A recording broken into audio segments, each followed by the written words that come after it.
The Neon Tetra is the most popular tetra in the world, and for good reason. Hello everyone, this is Charles from the FishLoft. For new viewers, I am a hobbyist with a passion for planted tanks filled with nanofish. In today's episode, we take a closer look at this truly remarkable little fish, the Neon Tetra. Neons are very well known and can be found in just about every fish store. Because they are so available and affordable, they are sometimes thought of as commonplace. They are one of the fish that many people keep first when they get into the hobby, so as they dive further into fish keeping, the neon can be left behind. But neon tetras are a truly beautiful fish that even experienced fish keepers still keep. They possess a slender silver body with a glistening blue horizontal stripe from its eye to its tail, and red coloring mid-body to its tail. They are an extremely peaceful fish, which makes them great for community aquariums, but they also look stunning in a school of just their own. They are most comfortable in a school of 5 or more, but with all schooling fish, the more you keep, the better the schooling behavior you will get to witness. Once comfortable in your tank, they swim in loose groups, generally staying in the middle level of the aquarium. They get along with all other peaceful fish, so if you want to keep a community aquarium, you have a very large selection of fish to choose from.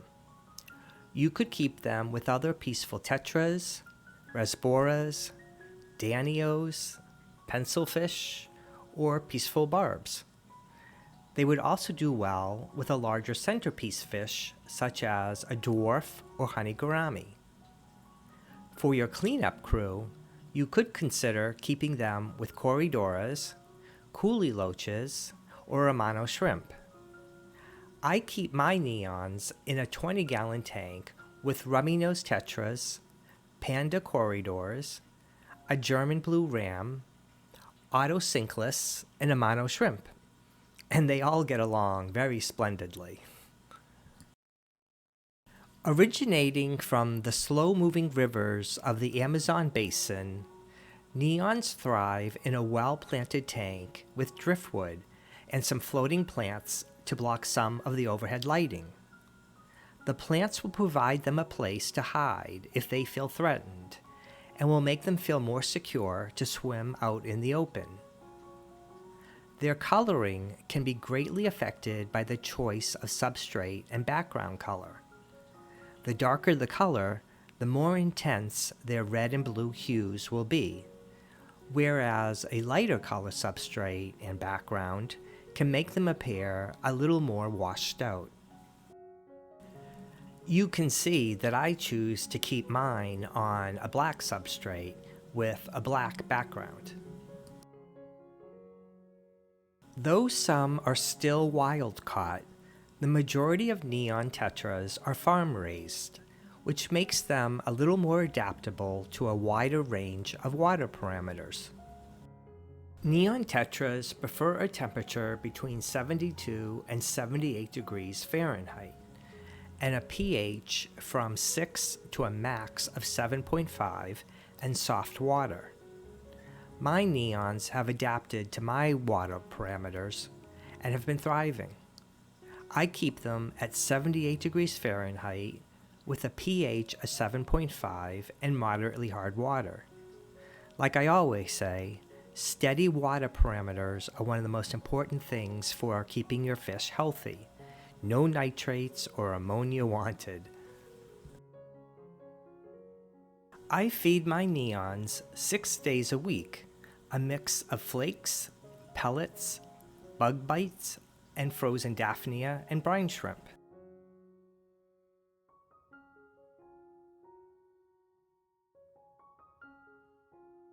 You may have some questions about the differences between Cardinal tetras, Neon tetras, and green neon tetras which all look a little similar.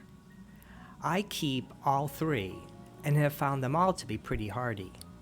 They grow to different sizes and are easy to identify by the amount of red on each of their bodies.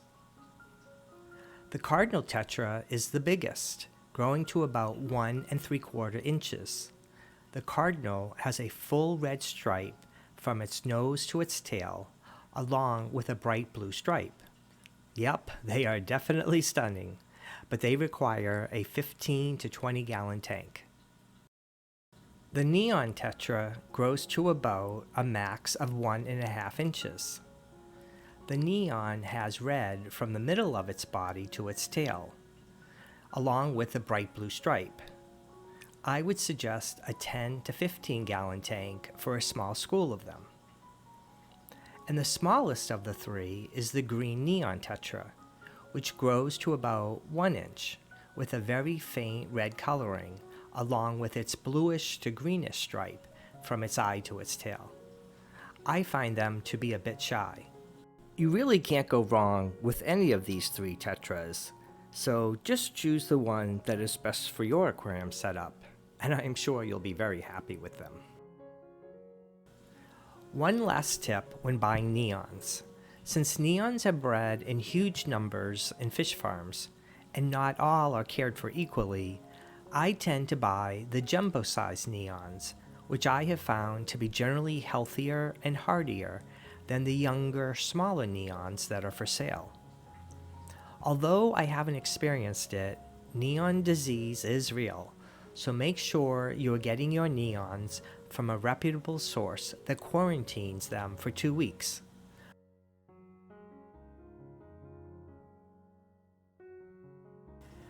Well-kept neons have a lifespan of about 5 years, and some live even longer.